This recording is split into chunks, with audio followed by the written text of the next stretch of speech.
The 2020 session of our Intergovernmental Committee of Senior Officials and Experts is dedicated to the theme Building Skills and Competencies for Economic Diversification in Central Africa.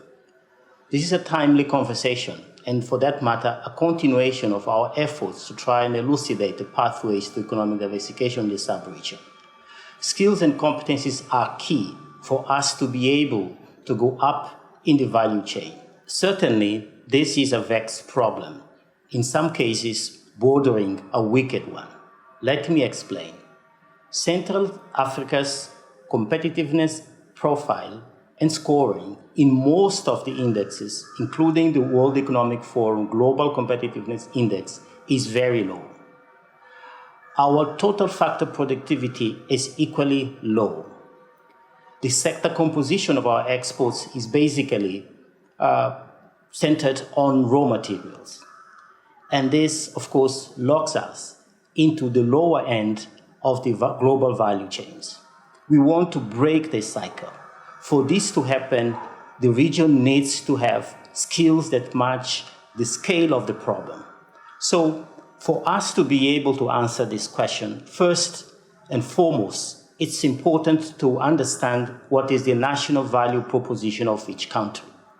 And then undertake a skills gap with a view to determine whether the existing supply of skills respond to those particular dimensions. Meaning, are we able to utilize our national comparative advantages to the maximum with a view to go up in the value chains?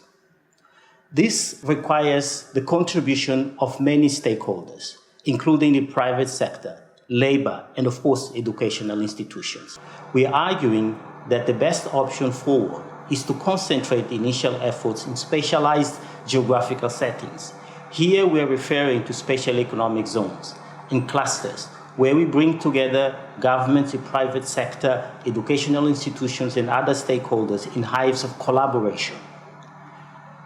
We are also arguing that it's important to understand how to align our skills development agenda with the national visions, with our national development plans, and provide a forward-looking perspective, and then deploy the resources accordingly. This requires target interventions.